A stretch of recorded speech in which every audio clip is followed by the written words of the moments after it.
Good evening guys, how you doing today?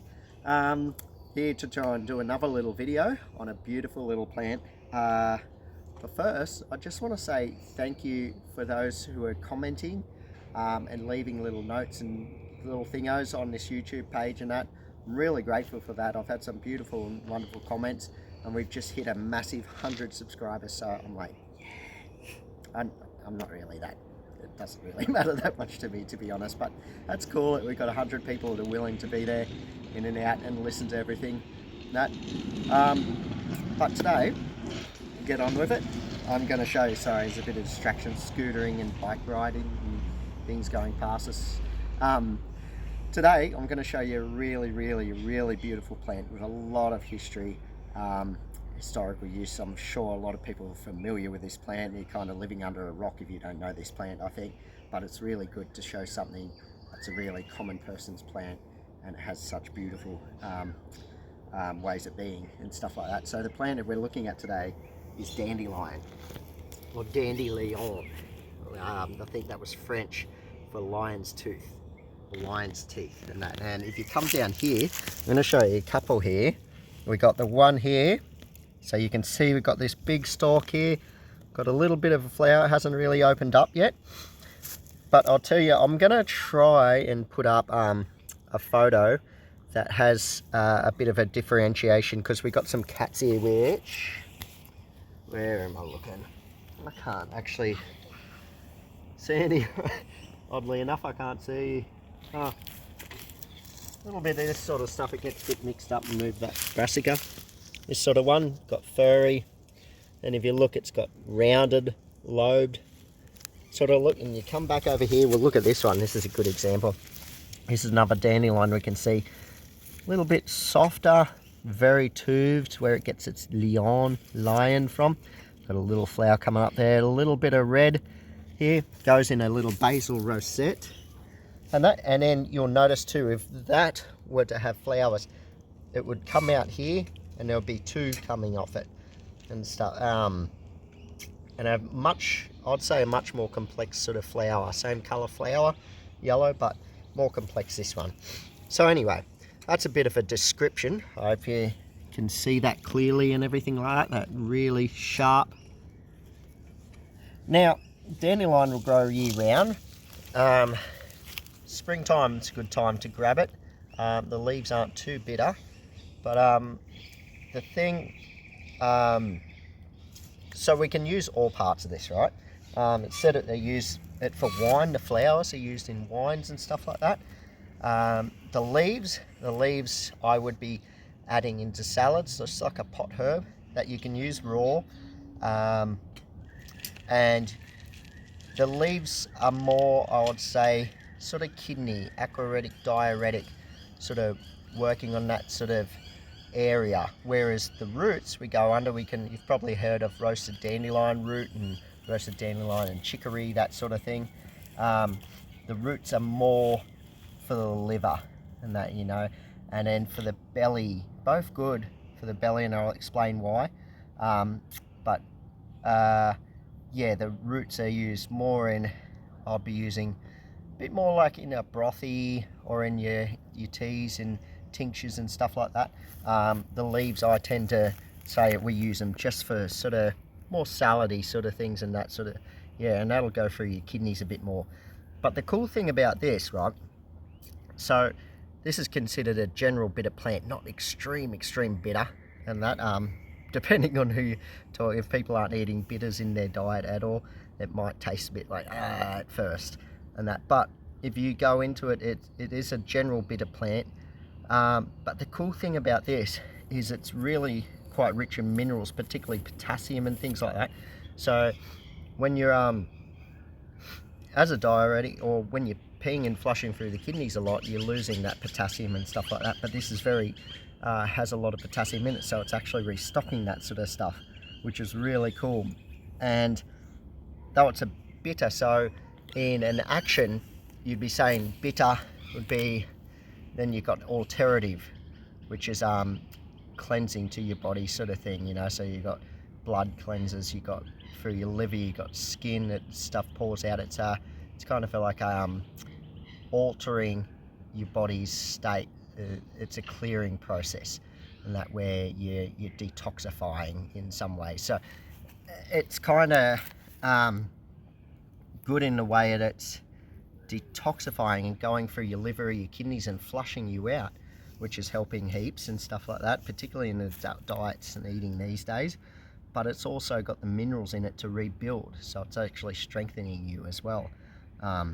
So it's kind of like it's a sort of nutritive tonic, so it's nutritive / medicinal, and that, you know, it's so nettles are the same, very medicinal, very nutritive, very high in nutrients as a food source, and that, you know. Whereas you go into the root system, and you're getting more of the inulin, which is a prebiotic, which is helping your gut bacteria as a feed to feed on. So the roots, the leaves, really great for salads, things like that. Having a tea 15-20 minutes before a meal, or just eating them in a salad and stuff pre-meal and that sort of thing. It'll help get all them gastric juices and that through your stomach, all them gastric secretions and that in the bile through your liver, gallbladder, etc. And it will basically be preparing you for your meal. It'll help you digest. And the cool thing is it actually sets off the vagus nerve and puts gets you, which triggers you to relax. It gets the parasympathetic nervous system running and that sort of thing a bit, it seems, from what I've looked into, which is kind of cool because it's good to be in a relaxed mode when you're eating. It's not good to have tension in you when you're eating. Yeah, so the leaves are great for that, and the bitter in general. Bitter is really, really interesting. We have all these little patches all throughout our body that respond to bitters and stuff like that. It's pretty amazing. There's something about our bodies that respond to bitters, and it triggers a whole cascade of things. And that, and there is bitters that aren't real helpful for you. That's a different thing entirely and a bit more complex and stuff. But yeah, as I was saying, the roots with the inulin and the prebiotic, it's a bit more starch, a bit more mealy and stuff like that. If you're going off energetics, the energetics of this being a bitter is cooling, and this is drying in particular, and that, which means, so the cooling, it's a sort of downward motion, but even though I always think of it a little bit, and I'm not certain on this and that, but I kind of envision that even though it's causing secretions and stuff like that through the bitterness, it's actually, which kind of would be heat generating because it's excitation, it's exciting these areas. It's also helping more efficiency, and that through your liver's working more efficiently and not actually as hard as it would. It's having something that's helping it out, unpack, package and unbag all the nutrients and whatever. It's helping your body do its job more efficiently, so, which is cooling to my sense with your body. I'm not this is just how I consider it and that stuff, of course. Now the drying bit is, even though in the first place it might be getting more secretions, more juices, more liquids flowing through your body, them liquids are actually leaving you through diuresis, like through the diuretic actions that it has. So it's actually drying your body out. So if you were a very dry person, you can see where that may be a little bit of an issue. But what this is, because it's an alterative and bitter, and it's cleansing the body, particularly of stagnation, of built up torpor, stagnation and stuff like that. It's helping remove toxins. It's great for something like if you're talking Ayurvedic kapha. Also pitta can help from this, being that it's cooling and drying, and or damp stagnation in a tissue physiomedicalist tissue state model, and that you'd be looking at this plant as well. Great. There's so much more to talk about this plant. I'm not going to go over this. I'm sure everyone can find plenty of resources on dandelion and that, but in general, the energetics, cooling, drying, it's cleansing, it's a great all-round meal. And you know what, this plant gets a hard time, hey, like it's a little common plant. It's found all these beautiful little areas. This is just a little part off the edge and that of the, you know, a bit off the road here and stuff like that. So depending where you are, I'd be careful of people spraying them, because people still have this ideas and that for this sort of thing. Make sure you ID it right. And also, a lot of places you find there's dogs that peeing around and doing turds and things like that, you know, it's a bit unpleasant and that, but it happens and stuff like that. So just make sure if you are doing it and that, you know, like I do know, in fact, these transplant really well. So if you can get underground, get a good amount of that root system, you can actually take it into your garden, and then it will take a bit of care and give it a dandelion a bit of love, and I'm sure dandelion will be very happy. She gets to live on, and you'll reap the benefits of that as well.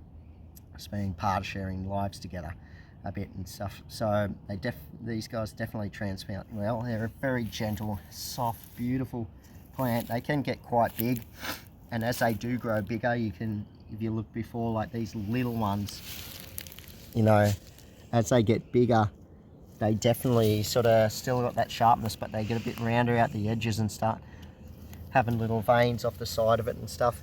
But yeah, I will put a couple of photos up just to show you some in flower, give you a better look, and also just to, I might try and find a photo of some cats here next to the dandelion, and I'll just put that up so you kind of got a clear look of differentiating and IDing them. But once you start IDing dandelion for certain, everywhere you go, you'll know it straight away just by looking at the flower from, you know, meters and meters away. You'll go, there's dandelion up there, and that sort of thing. You'll be able to do that, no problems and that. But this is a beautiful plant. I think we should take care of it and that sort of stuff, not rip it off, because, well, it's pretty weird at the moment, and I'm not some crazy survivalist, so, but it just makes sense. This plant is so mineral rich and so great for us and stuff. We should really have it as a bit of an ally, treat it with a bit of respect and that sort of thing, and